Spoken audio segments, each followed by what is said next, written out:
Hello students, welcome back to this channel. मैं हूं संदीप गुप्ता और रोलिंग मोशन के आज इस लेक्चर में हम बहुत इंपॉर्टेंट कॉन्सेप्ट पढ़ेंगे, डायरेक्शन ऑफ फ्रिक्शन। ठीक है, ये फ्रिक्शन का डायरेक्शन रोलिंग मोशन में समझना बहुत जरूरी है। अदरवाइज आपने अगर डायरेक्शन उल्टा ले लिया तो इक्वेशन गलत बन जाएगा और आंसर गलत आएगा। ठीक है, तो रोलिंग मोशन में फ्रिक्शन का पहले ये कॉन्सेप्ट क्या है वो मैं आपको समझाता हूं और उसके बाद फ्रिक्शन का आप डायरेक्शन कैसे लेते हैं वो भी आपको बताता हूं। ठीक है, तो सबसे पहले मान लो कोई एक बॉडी मैंने लिया जो रोलिंग मोशन है ना। रोलिंग मोशन अगर प्योर है, ठीक है, अगर मान लो ये प्योर रोलिंग मोशन है। प्योर रोलिंग समझते हो ना बच्चों? प्योर रोलिंग मतलब रोलिंग विदाउट स्लिपिंग, है ना। V should be equal to omega, वो आपको मालूम है। अगर ये प्योर रोलिंग है तो जो ये पॉइंट ऑफ कांटेक्ट है P, इसका खास बात क्या होता है कि ये रेस्ट में होता है, इज एट रेस्ट। अगर ये रेस्ट में है यानी इसका कोई टेंडेंसी नहीं है इस सरफेस के ऊपर स्लाइड करने का। है क्या टेंडेंसी? नहीं है ना। तो इस कंडीशन में चूंकि P पॉइंट का कोई टेंडेंसी नहीं है, कोई उसका इरादा नहीं है कि इस सरफेस पे वो स्लाइड करे, इसीलिए स्लाइडिंग फ्रिक्शन एब्सेंट होता है। स्लाइडिंग फ्रिक्शन जो होगा वो क्या होगा? एब्सेंट होगा। प्योर रोलिंग में स्लाइडिंग फ्रिक्शन क्यों एब्सेंट होता है? क्योंकि पॉइंट ऑफ कांटेक्ट का मूव करने का, रिलेटिव मूवमेंट का कोई टेंडेंसी नहीं है। There is no relative motion between point of contact and the surface. और वही होना चाहिए ना फ्रिक्शन के लिए। सरफेस कब लगाता है फ्रिक्शन? जब कोई रिलेटिव मोशन का टेंडेंसी होता है उसके ऊपर। समझ में आई बात? ओके। अच्छा, यहाँ पे बहुत सारे स्टूडेंट्स कंफ्यूज कर जाते हैं। अगर फ्रिक्शन एब्सेंट है तो कोई बॉडी अगर रोल कर रहा है तो क्या वो रोल करता रहेगा?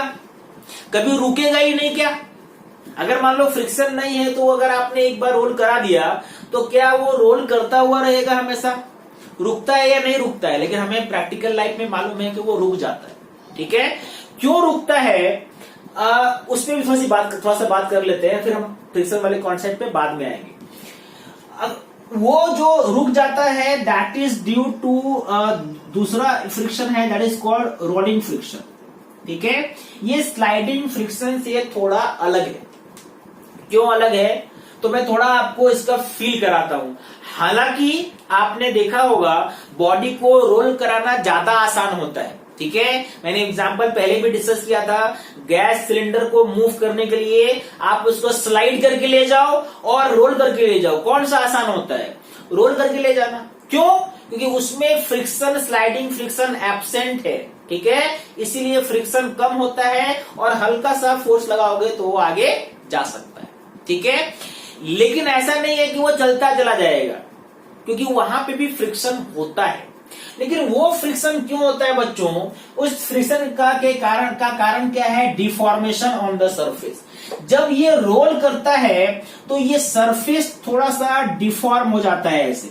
ठीक है, ये बॉडी जो है सरफेस को प्रेस करता है और सरफेस जो है वो थोड़ा ऐसे डिफॉर्म हो जाता है।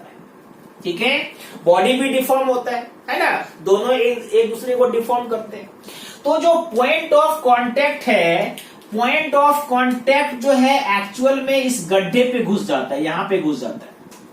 ठीक है, अब चूंकि यहां पे एंटर कर गया तो फिर से इसको यहां से निकलना होगा, है ना। यानी जो भी पॉइंट ऑफ कांटेक्ट बनेगा वहां पे फ्रेश जो है ऐसा गड्ढा बन जाता है। तो गड्ढे के अंदर से फिर से इसको निकलने के लिए एनर्जी लगाना पड़ता है, वर्क करना पड़ता है और उस प्रोसेस में इसका एनर्जी, काइनेटिक एनर्जी कम हो जाता है और इसलिए ये रुक जाता है। इसी कॉन्सेप्ट को हम रोलिंग फ्रिक्शन भी कहते हैं। ठीक है, तो यहां पे फ्रिक्शन है ड्यू टू डिफॉर्मेशन। आप इसके बहुत सारे एग्जांपल आपको मालूम है। आपको बोला जाता है कि आपके बाइक में या कार के टायर में, ठीक है, इन्फ्लेशन प्रॉपर होना चाहिए, है ना, चक्के पे हवा जो है वो सही से होना चाहिए। हवा कम होगी तो क्या होगा, प्रॉपरली अगर आपने इन्फ्लेटेड नहीं किया है टायर को तो वो ज्यादा प्रेस होगा, ज्यादा प्रेस होगा तो उसको वापस अपने पोजीशन में आने के लिए, नेचुरल शेप में आने के लिए ज्यादा एनर्जी लूज करना पड़ेगा और फिर वो जल्दी रुक जाएगा, है ना। बोला जाता है ना कि इसीलिए हम लोग प्रेशर चेक कराते हैं टायर का। या अगर मान लो सैंड में आप गाड़ी चला रहे हो, ठीक है, सैंड में अगर आप टायर साइकिल चलाओ या आप बाइक चलाओ तो आपको फील होगा कि ज्यादा मेहनत करना पड़ रहा है, ठीक है। अगर आप साइकिलिंग कर रहे हो तो आपको ज्यादा मेहनत करना पड़ रहा है। क्यों? क्योंकि सैंड ज्यादा डिफॉर्म होगा, यानी यहाँ पे जो कैविटी बन रहा है वो ज्यादा बनेगा। तो उस कंडीशन में जो पॉइंट ऑफ कांटेक्ट है वो ज्यादा नीचे चला जाएगा, तो फिर से उसको वापस आने के लिए ज्यादा वर्क करना पड़ेगा, यानी एनर्जी ज्यादा लगेगा, ठीक है। तो ये तो चलो रोलिंग फ्रिक्शन का कॉन्सेप्ट है, ये अभी हम नहीं पढ़ रहे हैं। हम आज हमें पढ़ना है रोलिंग मोशन में फ्रिक्शन का डायरेक्शन। तो फ्रिक्शन का डायरेक्शन, तो अभी एक चीज तो आपको यहाँ पे समझ में आ गया, अगर प्योर रोलिंग है तो स्लाइडिंग फ्रिक्शन क्या होगा, एब्सेंट होगा, ठीक है। चलो अब थोड़ा सा इसमें और मैं पीएचडी कराता हूं आपको। मान लो कि एक कंडीशन है, एक कंडीशन लेते हैं, चलो कोई भी बॉडी हो सकता है, ठीक है, rolling hollow sphere, solid sphere, ring, कुछ भी हो सकता है। मान लो एक बॉडी है और इस बॉडी पे इसका यहाँ पे सेंटर ले लीजिए आप, ठीक है। मान लो यहाँ पे आपने एक फोर्स F लगाया है ऐसे, ठीक है।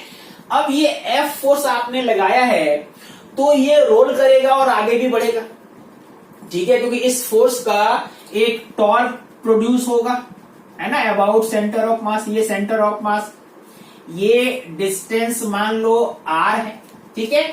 तो ये इसको घुमाएगा भी और आगे भी बढ़ाएगा, यानी एक तरह से कैसा मोशन हो गया, रोलिंग मोशन हो गया, ठीक है। ये इसका रेडियस मान लो r है। अब इस कंडीशन में आप बता सकते हो फ्रिक्शन किधर लगेगा, तो आपके दिमाग में आ रहा होगा सर फ्रिक्शन तो पीछे लगेगा, आ रहा है ना, लेकिन ऐसा नहीं है, ठीक है।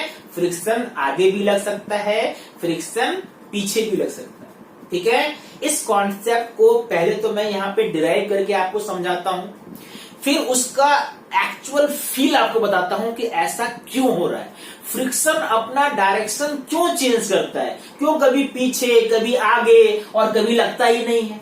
तीन कंडीशन हो सकता है, या तो फ्रिक्शन लगे ही नहीं, या फ्रिक्शन आगे लगे, या फ्रिक्शन पीछे लगे, है ना। तो इसको हम पहले डिराइव करते हैं और फिर हम उसको अच्छे से समझते हैं और फिर क्वेश्चन तो सॉल्व करेंगे, ठीक है। तो इस कंडीशन में आते हैं, अगर आपको डायरेक्शन ऑफ फ्रिक्शन चाहिए, है ना, तो डायरेक्शन ऑफ फ्रिक्शन अगर आपको निकालना है तो सबसे पहला काम क्या करो कि फ्रिक्शन, मान लो कि आपने कोई भी डायरेक्शन आप निकालोगे तो मान लो कि फ्रिक्शन है ही नहीं, ठीक है। मान लेते हैं फ्रिक्शन जो है वो एब्सेंट है, फ्रिक्शन है नहीं, ठीक है। अगर फ्रिक्शन नहीं है तो क्या होगा, है ना, पहले आपने फ्रिक्शन को एब्सेंट मान लिया, फ्रिक्शन इज एब्सेंट, ये आपने एज्यूम किया है, ठीक है, ये आपने एज्यूम किया है। इससे क्या होगा, अगर इसका मास मान लो m है, ठीक है, और आपने इस पर F फोर्स लगाया है, तो एक इक्वेशन, ये जो पॉइंट ऑफ कांटेक्ट है यहाँ पे ध्यान से समझना, इस पॉइंट ऑफ कांटेक्ट होगा, ठीक है, A, ठीक है। ये कितना होगा, एक्सेलरेशन कैसे निकालेंगे, तो लीनियर एक्सेलरेशन है, सीधा सीधा लिखोगे F इक्वल टू ma। ये एक्सेलरेशन है ड्यू टू ट्रांसलेशनल, तो इसके कारण इस पॉइंट का आगे जाने का टेंडेंसी है, ठीक है, ओके। तो यहाँ पे ये जो AT आया बच्चों, ये क्या आया, F/m, ठीक है। मतलब इस P पॉइंट का आगे जाने का जो एक्सेलरेशन है आगे की तरफ, वो कितना है, F/m। फ्रिक्शन मैंने एब्सेंट माना है, ओके। दूसरा बात करते हैं इस टॉर्क का। अब ये देखो यहाँ पे जो फोर्स आपने लगाया है ये एक टॉर्क क्रिएट करेगा, तो इसके अबाउट देखोगे तो ये कैसे घुमाएगा, इसको ऐसे घुमाएगा, घुमाएगा ना। मान लो इसके चलते इसका एक्सेलरेशन अल्फा होता है, ठीक है। इस टॉर्क के कारण कितना एक्सेलरेशन प्रोड्यूस होता है, अल्फा। तो इस पॉइंट का इधर एक एक्सेलरेशन होगा और वो कितना होगा, आर अल्फा होगा। समझ में आई बात। यानी ये कौन सा एक्सेलरेशन है, this is acceleration due to rotation. बात समझ में आ रही है। तो उसके लिए हम क्या यूज करेंगे, उसके लिए भी हम सेकेंड लॉ यूज करेंगे, that is torque is equal to I alpha. Torque कितना है बच्चों, एफ फोर्स लग रहा है आर डिस्टेंस पे, तो यहां क्या लिखोगे, आर इंटू एफ, एंगल ये 90 डिग्री है, साइड 91 हो गया। आई, इसका आई क्या हो गया, एम के स्क्वायर हो सकता है, हमें मालूम नहीं है कैसा ये है, कैसा बॉडी है, तो एम के स्क्वायर लेते हैं, इंटू अल्फा, इंटू अल्फा, ठीक है। दैट मीन्स इस वाले कंडीशन में अगर आपने अल्फा फाइंड किया तो ये कितना आता है, सॉरी ये कितना आता है, आर एफ बाय एम के स्क्वायर, यही ना, एम के स्क्वायर। ये अल्फा निकल गया। अब मुझे बताओ अगर ये अल्फा निकल गया तो इसका पीछे की तरफ एक्सेलरेशन कितना हो गया, मतलब एक्सेलरेशन ड्यू टू रोटेशन, ये कितना हो जाएगा, ये होता है आर अल्फा। यानी ये फॉर्मूला इसके हिसाब से आर अल्फा का वैल्यू अगर आप पुट करोगे तो ये क्या हो जाएगा, R into R F by M के स्क्वायर, ठीक है। तो मैंने ये क्या निकाला, अभी निकाला कि पॉइंट पी का आगे जाने का क्या एक्सेलरेशन है और पीछे आने का क्या एक्सेलरेशन है। ये एक्सेलरेशन जो है वो आगे की तरफ लग रहा है फॉरवर्ड डायरेक्शन में, और ये जो एक्सेलरेशन है ये लग रहा है बैकवर्ड डायरेक्शन। तो वो जाएगा किधर, इसके लिए चलो मैंने मान लिया कि वो आगे जा रहा है। अब यहीं पे आपका एजम्पशन, अब आपको फ्रिक्शन समझ में आएगा, ठीक है। मान लो कि ये वाला एक्सेलरेशन ज्यादा है और ये कम है, तो पी पॉइंट का टेंडेंसी आगे जाने का होगा, तब फ्रिक्शन पीछे लगेगा, क्योंकि फ्रिक्शन टेंडेंसी को का अपोज करता है। अगर ये वाला एक्सेलरेशन ज्यादा है और ये कम है, यानी इस पी पॉइंट का टेंडेंसी पीछे जाने का है, तब फ्रिक्शन आगे की तरफ लगेगा। और अगर ये दोनों एक्सेलरेशन आपस में इक्वल हैं, जैसा प्योर रोलिंग में होता है, तो इस पे कोई फ्रिक्शन नहीं लगेगा। अभी थोड़ी देर पहले हमने डिस्कस किया। तो इसके लिए मान लो कि आपने ये जूम किया है, let P has net acceleration in forward direction, in forward direction, ठीक है। मान लो तो नेट एक्सेलरेशन का फॉर्मूला फिर क्या हो जाएगा, ये दिस माइनस दिस, ये पॉजिटिव होगा ये नेगेटिव होगा, है ना। That means acceleration due to translational motion minus acceleration due to rotational motion. ये कितना निकाला आपने, एफ बाय एम निकाला, this is F by M.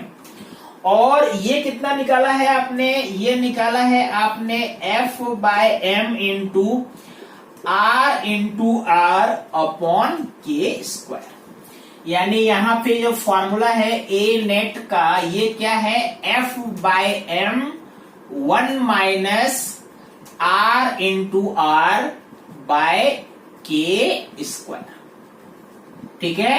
This is the formula which will tell you कि फ्रिक्शन किधर लगेगा। आपने आगे की तरफ माना है, अगर आपका मानना करेक्ट है तो ये पॉजिटिव आना चाहिए। अगर ये पॉजिटिव आ गया, अब देखो यहां पे 3 कंडीशन होगा। If A net is positive, यानी पॉइंट ऑफ कांटेक्ट आगे की तरफ जाना चाहता है, उस कंडीशन में किधर लगेगा फ्रिक्शन, पीछे लगेगा। That means friction will act backwards, friction will act backwards. ठीक है, ये कब होगा? अगर ये पॉजिटिव है, यानी इस कंडीशन में कब पॉजिटिव होगा बच्चों? जब 1 minus R into R by K square 1 0 से बड़ा होगा। That means 1 is greater than R into R by K square. That means K square should be greater than R into R.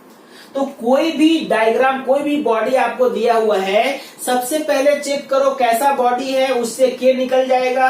और R into are, are उसका radius है और small are है कि कितना दूर आप फोर्स लगा रहे हो। इन दोनों को कंपेयर करके देखते हो कि अगर के स्क्वायर आर इंटू आर से ज्यादा है, इस कंडीशन में फ्रिक्शन पीछे की तरफ लगेगा।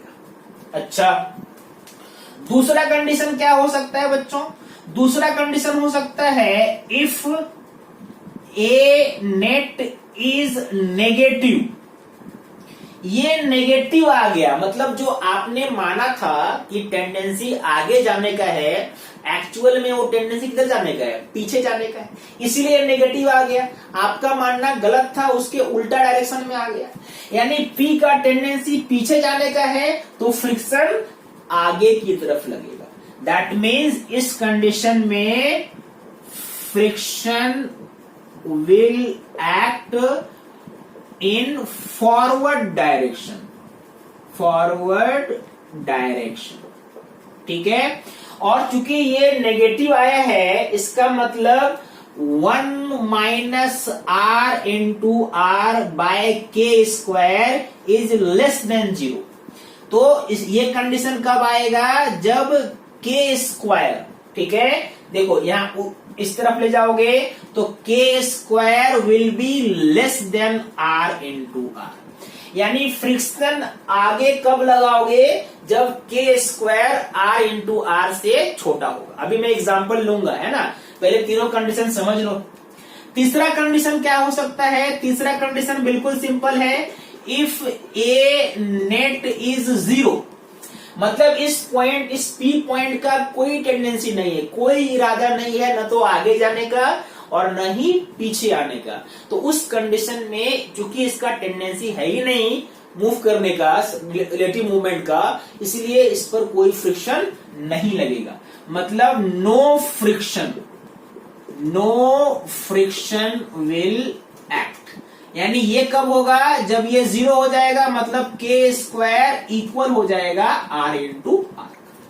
तो रोलिंग मोशन में अगर आप कहीं पे एक्सटर्नल फोर्स लग रहा है तो फ्रिक्शन का डायरेक्शन निकालने के लिए बस ये 3 फॉर्मूला हमेशा याद रखो। अगर के स्क्वायर आर इंटू आर से ज्यादा है तो फ्रिक्शन पीछे लगेगा, के स्क्वायर आर इंटू आर से कम है तो फ्रिक्शन पीछे लगेगा, आगे लगेगा। ये पीछे पीछे, इसमें आगे। और अगर ये दोनों आपस में इक्वल है तो कोई फ्रिक्शन नहीं लगेगा। ठीक है, अब इस पूरे कॉन्सेप्ट को 1-2 एग्जांपल से समझते हैं ताकि कॉन्सेप्ट आपका थोड़ा क्लियर हो जाए। पहले आप इसको नोट कर लीजिए। ओके, अब देखो मैंने एक सिंपल सा क्वेश्चन लिया है जिससे आपका जो प्रीवियस अभी जो आपने कॉन्सेप्ट सीखा वो अच्छे से क्लियर हो जाएगा। मान लो कि एक ये बॉडी है, कैसा भी बॉडी हो सकता है, इसका रेडियस r है और इस पर F फोर्स लग रहा है r/2। मतलब लाइन ऑफ एक्शन जो है वो सेंटर से जो एक्सिस है उसे कितना ऊपर है? r/2 ऊपर फोर्स लग रहा है। आपको बताना है डायरेक्शन ऑफ फ्रिक्शन, अगर ये रिंग है तब, अगर ये डिस्क है, अगर ये होलो स्फीयर है, अगर ये सॉलिड स्फीयर है। हाँ, इन चारों कंडीशन में आपको बताना है कि डायरेक्शन ऑफ फ्रिक्शन आप किधर लेंगे। तो आपको बस चेक क्या करना है? आपको चेक करना है कि के स्क्वायर बड़ा है आर इंटू आर से, या के स्क्वायर छोटा है आर इंटू आर से, या के स्क्वायर इक्वल है आर इंटू आर का। ठीक है, यही कॉन्सेप्ट है। जब के स्क्वायर आर इंटू आर जो है इससे बड़ा होता है तो एफ जो है वो किधर लगता है? बैकवर्ड। अगर ये r इंटू आर से छोटा है तो f लगता है फॉरवर्ड, और इस कंडीशन में कोई f लगता ही नहीं।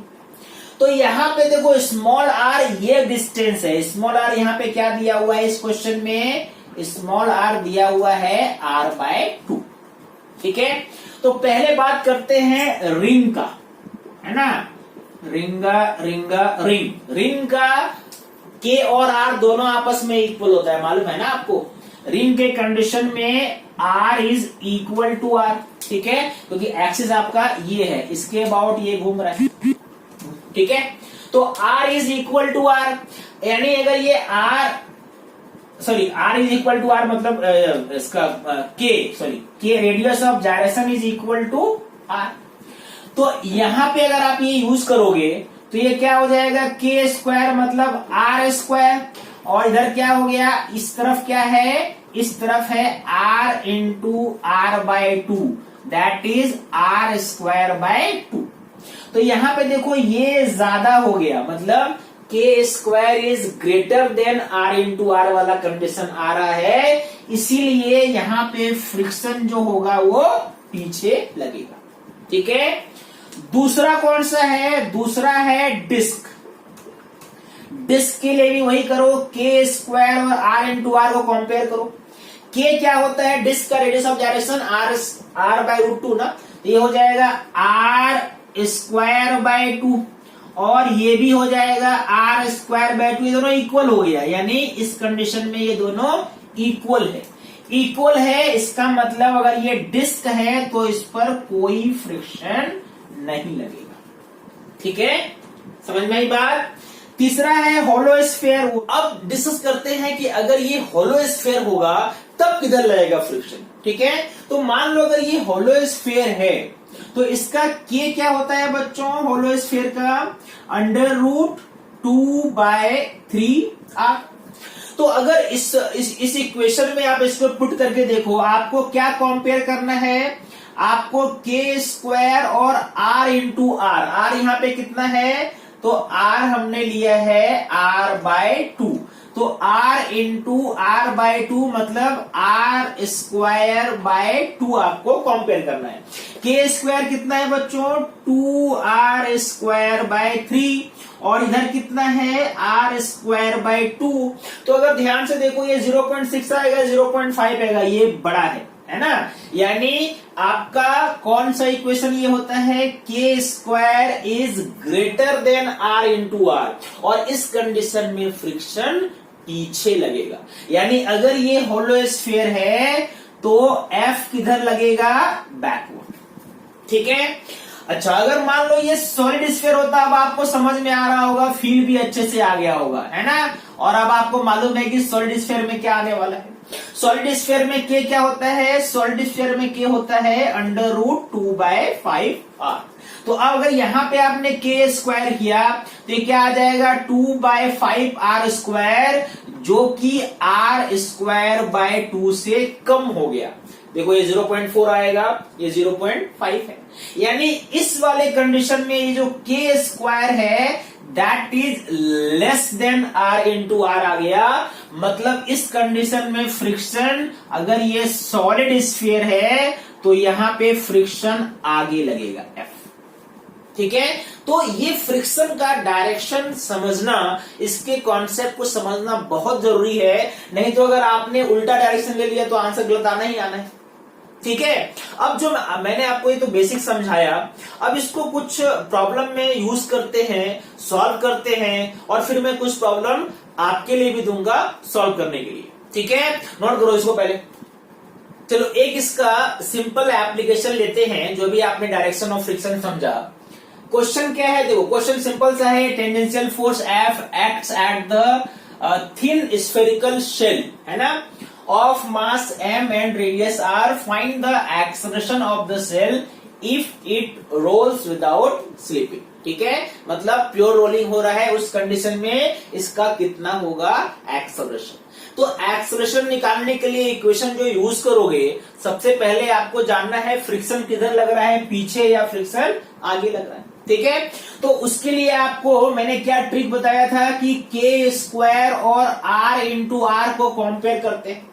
चूंकि ये क्या है, ये एक्चुअल में होलो स्फीयर है, तो इसका के स्क्वायर हो जाएगा 2/3 आर स्क्वायर, और r इसका रेडियस है और r कहां पे, जहां पे लग रहा है उसका एक्सिस ऑफ रोटेशन से डिस्टेंस, ये भी r है। तो r इंटू आर, मतलब इस तरफ क्या है 2/3r² और इस तरफ r²। अब आपको समझ में आ गया कि ये जो है r² बड़ा है ना। यानी ये कौन सा केस है कि k² is less than r into R, और ये जब होता है तो फ्रिक्शन आगे की तरफ लगता है।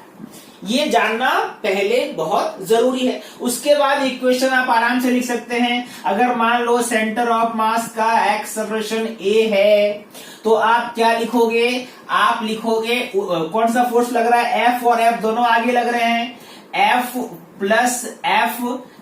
Plus F is equal to mass into acceleration. देखो ये जो फ्रिक्शन का कॉन्सेप्ट है, आगे लगना पीछे लगना, ऐसा क्यों होता है ये भी मैं भी आपको बताऊंगा। पूरा कंप्लीट आपको फील आ जाएगा कि फ्रिक्शन क्यों अपना डायरेक्शन चेंज करता है, कभी आगे कभी पीछे, इसके पीछे लॉजिक क्या है वो भी बताऊंगा। ठीक है, पहले मैं कुछ प्रॉब्लम से इस कॉन्सेप्ट को थोड़ा सा आपको और सॉलिडिफाई कर रहा हूं। तो F plus F equal to ma आपका इक्वेशन नंबर 1। इक्वेशन नंबर 2 इसके रोटेशनल मोशन के लिए होगा, मान लो वो एक्सेलरेशन अल्फा है। ठीक है, अब देखो यहां पे ये जो F है ये क्लॉकवाइज टॉर्क प्रोड्यूस कर रहा है, और ये जो F है ये एंटी क्लॉकवाइज टॉर्क प्रोड्यूस कर रहा है। तो अगर इस एक्सिस के अबाउट दोनों का टॉर्क का इक्वेशन लिखोगे तो क्या हो जाएगा, F into R minus F into R. ठीक है, F into R minus F into R, and that should be equal to I alpha. ठीक है, अल्फा क्या है, चूंकि ये प्योर रोलिंग है तो प्योर रोलिंग वाले केस में A और R अल्फा आपस में इक्वल होता है बच्चों। तो अल्फा की जगह हम क्या लिखेंगे, A/R।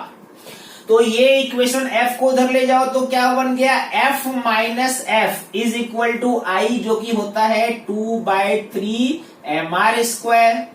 अल्फा कितना है, A/R, और इधर से भी आपने एक r को उधर लेके गए आप तो r² कैंसिल हो गया। मतलब इन शॉर्ट आपका आ गया F minus F is equal to 2/3ma। Equation 2 1 और 2 को ऐड करोगे तो a आ जाएगा।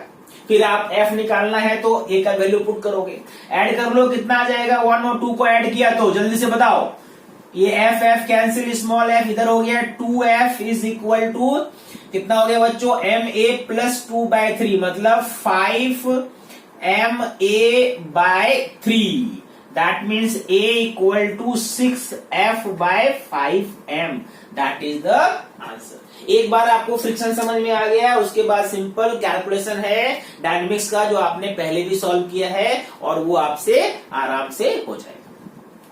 ठीक है, थोड़ा फील और आया। अभी देखो मैं आपको एक क्वेश्चन और लेता हूं, उसके इसमें थोड़ा, ये तो सिंपल कंडीशन था, इसको थोड़ा सा और इसका लेवल बढ़ाता हूं। देखो पहले आप इसको नोट करो।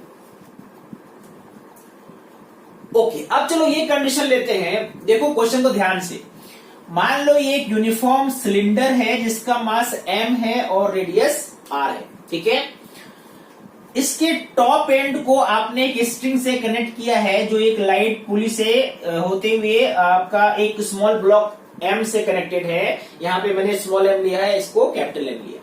अगर सिस्टम को रिलीज किया जाए और क्वेश्चन में दिया है कि ये जो है ये प्योर रोल करता है। ठीक है, प्योर रोलिंग मतलब रोलिंग विदाउट स्लिपिंग अगर करता है इस सरफेस पे, ठीक है, इतना फ्रिक्शन है कि ये प्योर रोलिंग कर सकता है।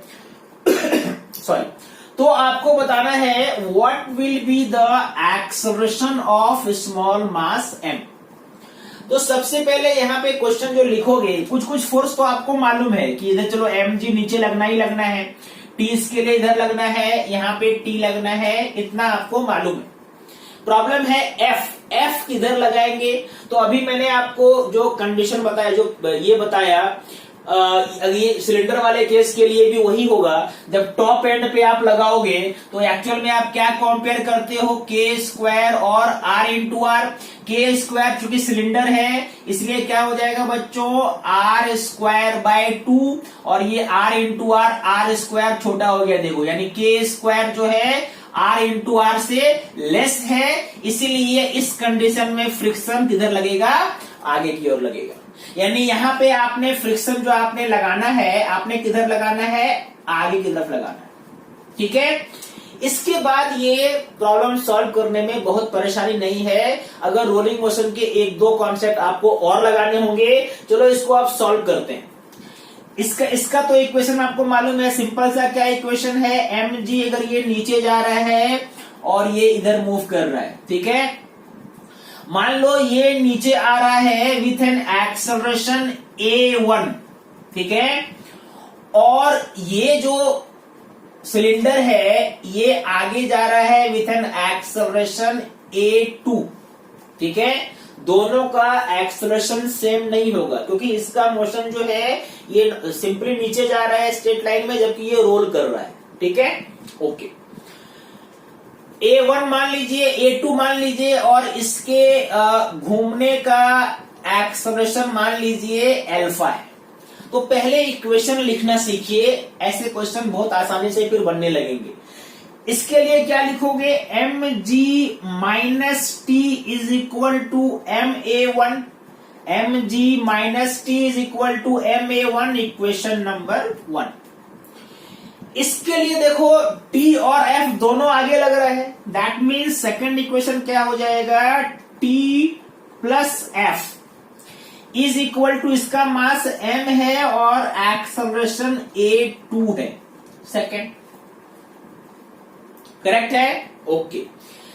तीसरा इक्वेशन आएगा इसके एंगुलर मोशन से, एंगुलर जो ये घूम रहा है उसके कारण, तो उसका भी आपको मालूम है, इस T का टॉर्क होगा क्लॉकवाइज, F का टॉर्क होगा एंटी क्लॉकवाइज। मतलब आप क्या लिखोगे, आप लिखोगे T into R minus F into R is equal to I alpha, ये इक्वेशन नंबर 3, ठीक है। और चूंकि ये प्योर रोलिंग मोशन है बच्चों, इसीलिए A2 जो होगा, मतलब इसका एक्सेलरेशन वो आर अल्फा के इक्वल होगा, ठीक है। देखो आपके पास कितने वेरिएबल है, आपके पास T वेरिएबल है, कौन कौन सा वेरिएबल है, T वेरिएबल है, F वेरिएबल है, A1, A2 और अल्फा, तो ऐसे 5 वेरिएबल्स हैं, और चूंकि देयर आर 5 वेरिएबल्स तो आपको इक्वेशन भी 5 चाहिए।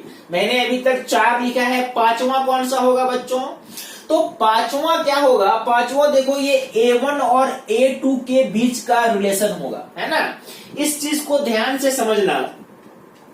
देखो ये जो सिलेंडर है इसके सेंटर ऑफ मास का एक्सेलरेशन A2 है, तो इसका जो टॉप पॉइंट होगा, है ना, टॉप पॉइंट का कितना होगा, एक्सेलरेशन 2A2 होगा।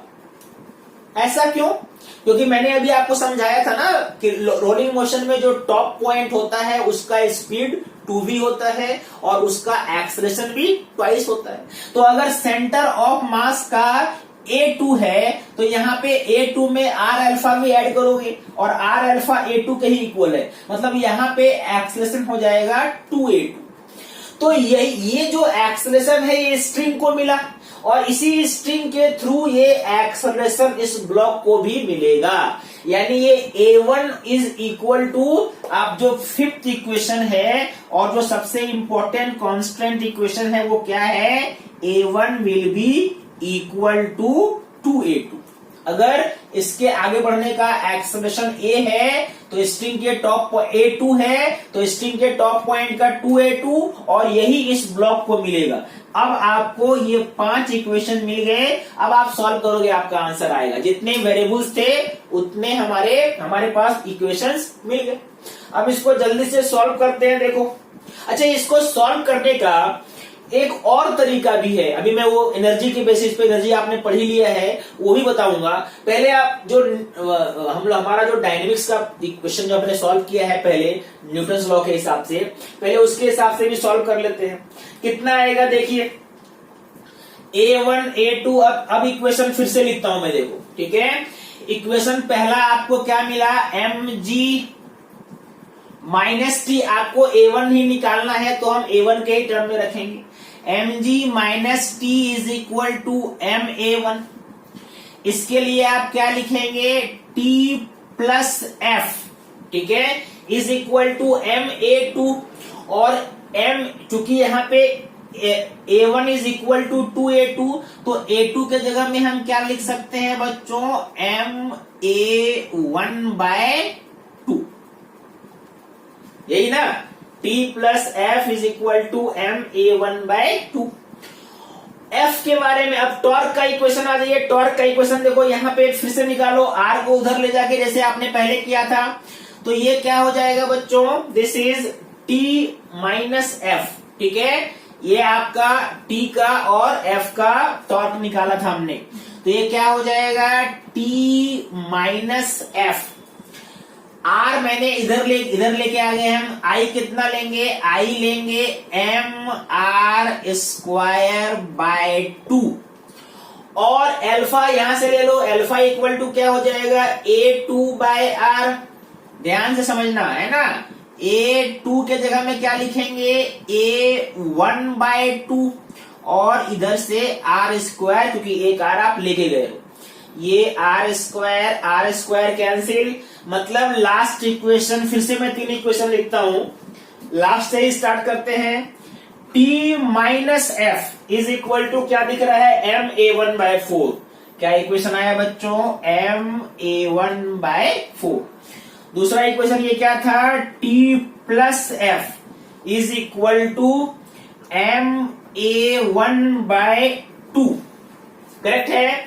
और थर्ड इक्वेशन कौन सा है, mg minus T is equal to ma1। अब देखो 3 वेरिएबल हो गए, t, f और a1 आप सॉल्व कर सकते हो। इन दोनों को पहले आप कैंसिल करोगे तो मतलब ऐड करोगे इन दोनों इक्वेशन को। अगर आपने इन दोनों को ऐड किया, f कैंसिल, क्या मिला आपको मिला 2t is equal to 1 bye, ये क्या है, 1 by 4 plus 1 by 2। That means 2t equal to क्या हो गया, ma1, और ये हो जाएगा 3ma1 बाय 4।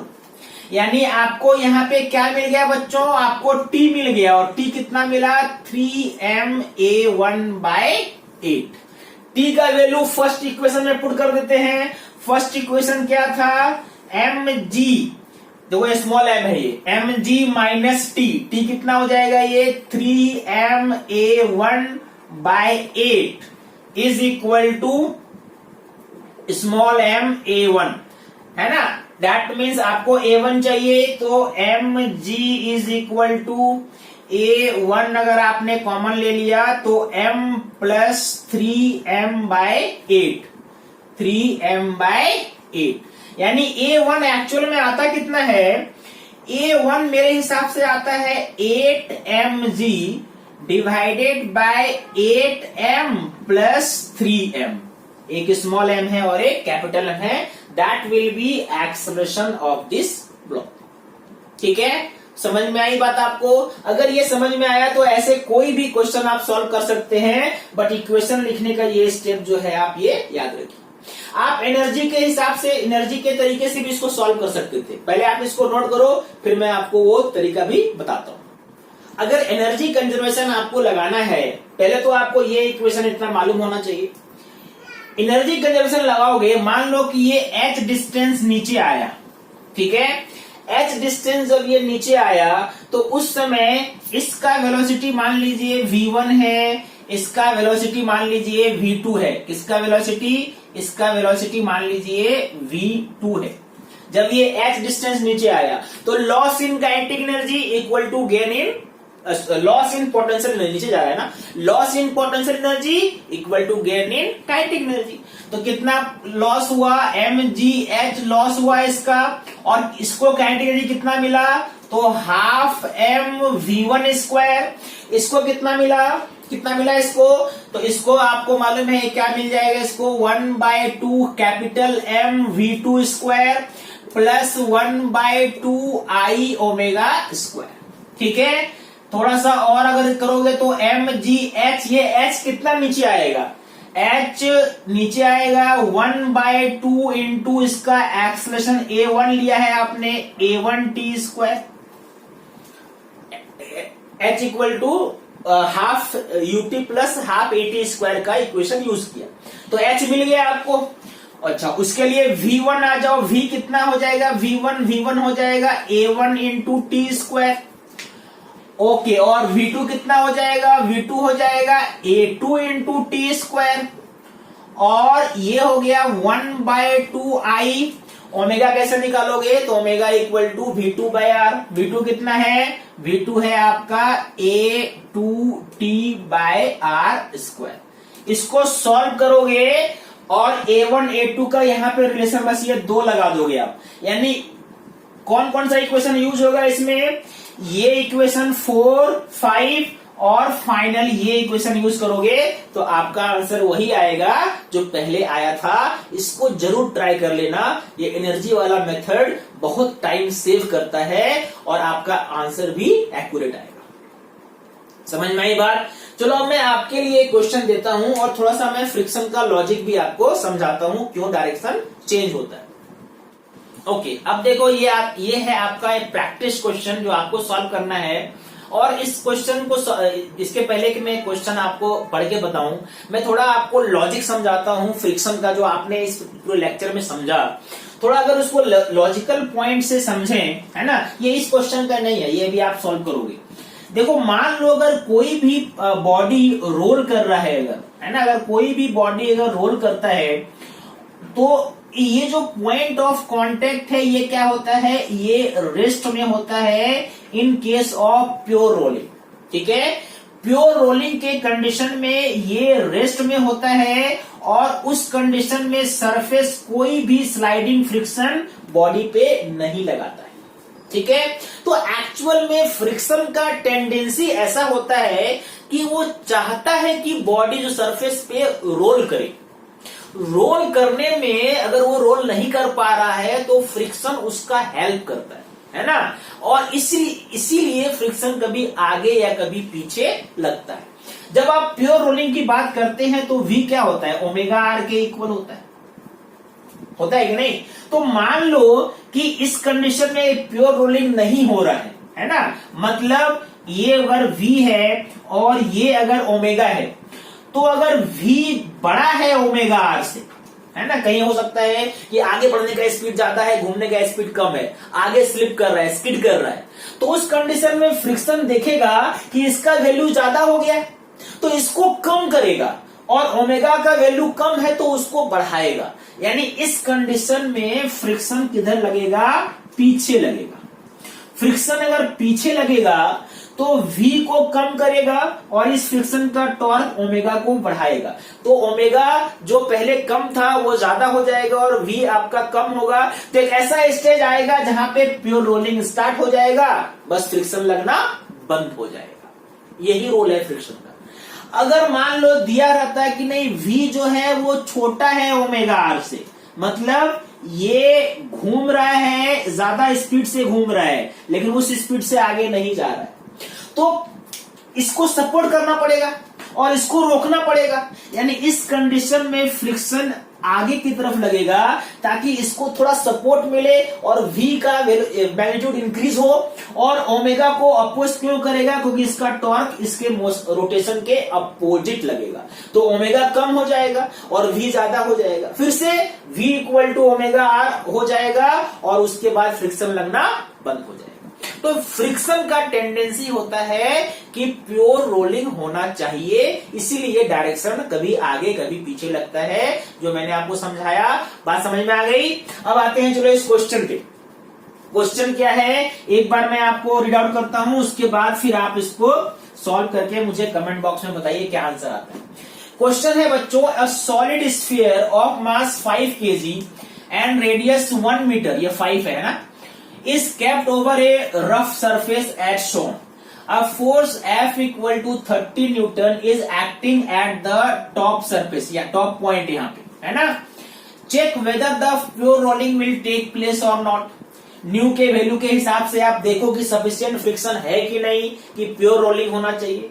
और अगर हो रहा है प्योर रोलिंग मान लो, तो फ्रिक्शन कितना लगेगा ये बताओ, और एक्सेलरेशन ए और एंगुलर एक्सेलरेशन अल्फा भी बताइए। तो सबसे पहला वाला जो पार्ट है कि रोलिंग होगा या नहीं, रोलिंग का मतलब ये जो पॉइंट है, पॉइंट ऑफ कांटेक्ट, इसका कोई टेंडेंसी नहीं होना चाहिए इसमें मूव करने के लिए।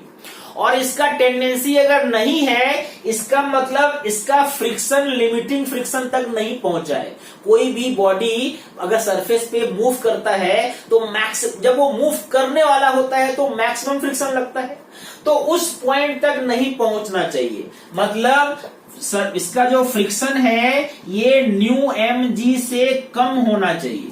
ठीक है, आप मैक्सिमम फ्रिक्शन निकाल के देखो। और फ्रिक्शन कैसे निकालोगे, फ्रिक्शन आप निकालने का भी आपने 2-3 क्वेश्चन किया, वो इक्वेशन लिख के प्रॉपरली, है ना। फ्रिक्शन आगे लगेगा, आपको मालूम है, टी यहाँ पे F plus F equal to ma करके, और एक और इक्वेशन यूज करोगे, हमें मालूम है, आप सॉल्व कर लोगे।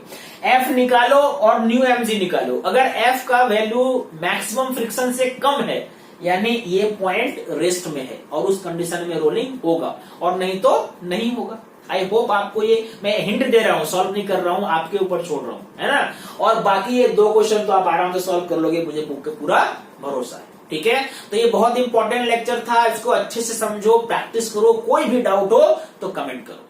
ठीक है, thank you students for watching this video.